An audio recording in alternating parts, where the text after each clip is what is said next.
Hello, bienvenue sur Crypto Zero. Aujourd'hui, on va parler de Mina Protocol, un projet complètement fou, mais qui, j'ai vraiment l'impression, va arriver dans le top 20 dans les prochaines années. Et quand je dis le top 20, je pense que Mina Protocol peut même viser le top 10. Et on va voir pourquoi. Donc Mina Protocol, il y a eu une ICO il n'y a pas longtemps. On n'a pas voulu en parler au moment de l'ICO parce qu'on trouvait qu'il y avait des problèmes sur cette ICO. Mais ce projet venant tout droit de San Francisco nous bluffe quand même totalement. Et pourquoi nous bluffe? C'est tout simplement parce que c'est vraiment la blockchain la plus légère du marché. Pour autant, on ne supprime pas la confidentialité et la sécurité des données. Et c'est ça qui est vraiment très intéressant. Il faut bien voir qu'avec Mina Protocol, la taille de blockchain fait seulement 22 KO. Pour faire simple, c'est vraiment rien du tout. Donc ce qui pourrait permettre par exemple de déployer très facilement cette blockchain sur l'ensemble des smartphones actuels, voire même de ceux qui sont plus anciens en réalité. Et bien que souvent, c'est vrai, on parle de finances décentralisées, malheureusement, les blockchains actuelles finissent par être centralisées vu la taille de leur blockchain et des transactions qui sont réalisées. Et Mina Protocol a pour objectif justement d'essayer de garder au maximum cette décentralisation des blockchains.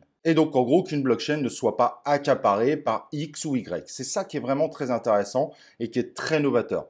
C'est pour ça d'ailleurs aussi que je pense que ce protocole, peut-être qu'il sera concurrencé dans le futur, mais a un véritable avenir. Et grâce à un outil cryptographique, Mina Protocol permet justement de réduire la taille de cette blockchain, et cela même quand on va l'utiliser massivement. Bref, tout ça pour dire que c'est un très beau projet, qui a beaucoup d'avenir. Et pour les fans de CoinList, il y a quand même beaucoup de chances qu'ils suivent un petit peu le fameux Solana, qui, on le rappelle, a explosé, surtout pour ceux qui avaient investi dès l'ICO du Solana. Et ben, le Mina Protocol va probablement suivre la même aventure. Alors, au niveau du cours, aujourd'hui, ça n'a pas forcément beaucoup de sens encore de le regarder, mais par rapport à ceux qui ont investi dans l'ICO, faire un x100, voire un x1000 avec Mina Protocol semble tout à fait probable. Donc, pour ceux qui ont eu la chance de pouvoir obtenir de la crypto Mina, il y a vraiment beaucoup de chances que dans quelques années, ça soit ultra rentable. En revanche, pour ceux qui veulent acquérir du Mina Protocol, donc sur BitZ ou Kraken, il va peut-être falloir attendre un peu parce que la libération des jetons risque de faire écrouler le cours un certain temps. Quand on voit qu'en ICO, on pouvait obtenir du Mina Protocol pour 25 centimes de dollars et qu'aujourd'hui le cours est à 69 dollars, on risque de vivre ce qu'a vécu un peu Casper Lab où le token a fini par s'écrouler très rapidement à la première libération des jetons. Donc, est-ce que ça vaut le coup de prendre du Mina Protocol aujourd'hui? Honnêtement, j'en doute fortement.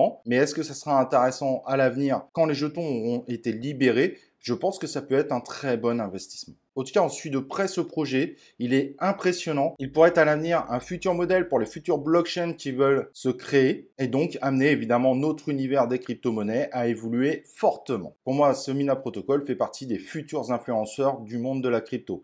L'aspect écologique qui est de plus en plus écouté, l'aspect sécurité des données qui évidemment est très importante. Bref, il propose tout ce qu'il faut pour être un véritable influenceur dans le futur. Voilà, j'espère que vous avez aimé découvrir Mina Protocol pour ceux qui ne le connaissaient pas. Un petit pouce, ça me fera plaisir. N'oubliez pas d'activer les cloches de notification. On vient de se lancer également sur Instagram, donc n'hésitez pas à nous rajouter. Et moi, ce que je vous propose, c'est qu'on se retrouve dans une prochaine vidéo de Crypto Zero.